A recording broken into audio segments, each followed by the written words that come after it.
Alors moi, je voudrais m'adresser aux professeurs aujourd'hui, c'est-à-dire sur France Inter, à peu près un auditeur sur un, en fait, en moyenne. Alors écoutez bien les profs, on arrête de tailler son collier de barbe et de repasser son pull de la Camif et on se concentre, car ce matin avait lieu un grand colloque organisé par l'Académie des sciences morales et politiques. Rien que dans le nom de l'Académie, on sent qu'il y a un fort potentiel de blague. Ah oui.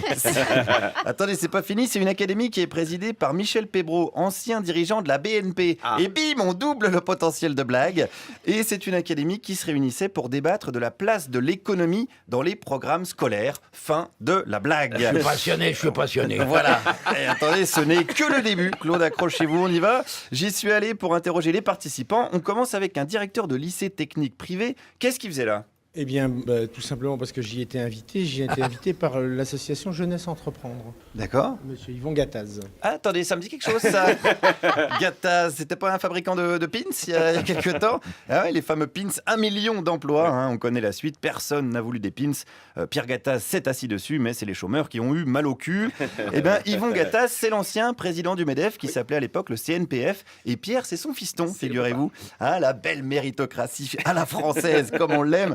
Alors, ce directeur de lycée, qu'est-ce qu'il veut pour les programmes scolaires? Eh bien, il faut déconnecter l'enseignement de l'économie dans l'enseignement général de l'idéologie, tout simplement. Mais de quelle idéologie vous parlez alors? Oh non, je parle de rien du tout. Je Bah, si dis vous venez de dire il y a une idéologie. C'est ce qui a été dit tout à l'heure. Il faut que Alors laquelle? il n'y a pas d'idée.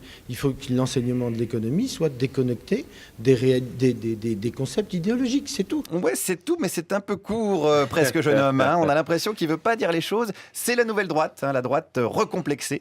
Alors, comme je voulais le décoincer un peu, je lui ai rappelé que dans leur rapport rendu donc fin janvier, l'Académie parle d'une influence marxiste dans les programmes scolaires.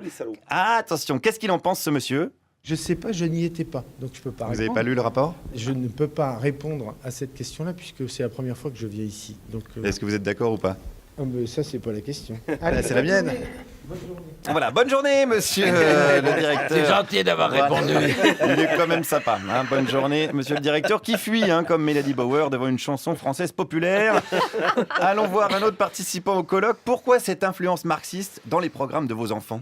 Eh bien, c'est parce qu'ils sont rédigés par des... Enfin, si vous voulez, le corps professoral, au début de cet enseignement, était constitué de gens qui sont hostiles à l'économie de marché, tout simplement, qui rêvent d'une révolution, enfin d'un changement très radical. Et du coup... C'est les révolutionnaires qui rédigent les programmes? Il ne vous a pas échappé que le pouvoir appartient dans l'éducation nationale depuis 100 ans à la gauche. Eh oui, et j'ai vérifié, c'est vrai. Depuis 100 ans, le pouvoir de l'éducation nationale appartient à la gauche. Luc Châtel, Xavier Darcos, Gilles de Robien, René Monory, hein, pour n'en citer que quelques-uns, des gauchistes patentés au service de la propagande crypto-léniniste, les brigades rouges du tableau noir, bien évidemment, avec le résultat qu'on connaît, hein, d'ailleurs, une France communiste depuis des dizaines et des dizaines d'années. Heureusement que l'Académie des sciences morales et politiques est là. D'ailleurs, pour ce participant, qu'est-ce que le marxisme?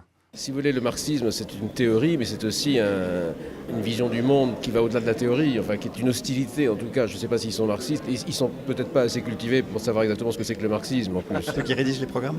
Oui. Eh oui, ceux qui rédigent les programmes sont des cons, hein, on est bien d'accord. Moi, je donnerais les manuels d'histoire directement à Robert Forisson, les programmes de sport à Alex Vizorek, ceux d'économie à Pierre Gattaz, enfin lui ou sa famille, hein, parce qu'on a compris, il y avait un talent héréditaire. Alors à propos de la famille Gattaz, qu'est-ce qu'il faisait là, cet autre monsieur? Parce que j'étais invité, j'ai aucun... Qui vous a invité? Yvon Gattaz, c'est mon cousin, alors ça facilite les invitations. Ah, vous êtes de la famille Gattaz? Oui. Eh ben oui, pourquoi s'emmerder? Dans la famille Gattaz, je demande le cousin. Putain, c'est plus une académie, c'est un jeu de cette famille, le truc. Il manque plus que le chien pour le dossier économie et croquettes.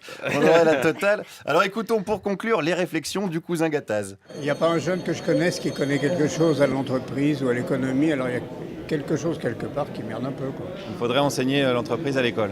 Je pense qu'on pourrait facilement enseigner l'entreprise comme la vie. Et il y a des gens qui y travaillent, il y a un produit, c'est comme une famille. Et je crois qu'on pourrait l'enseigner comme ça, mais aujourd'hui... C'est beau ça, enseigner l'entreprise comme la vie. C'est beau, hein. Ah, c'est très beau, c'est très très beau. Hein. Ça me donne envie de me crever les yeux avec un portrait d'Alain Madelin. Et ça m'inspire une réflexion. Si on arrêtait de mettre de l'argent public dans des académies à la con, peut-être on pourrait enfin parler d'économie et surtout on pourrait en faire.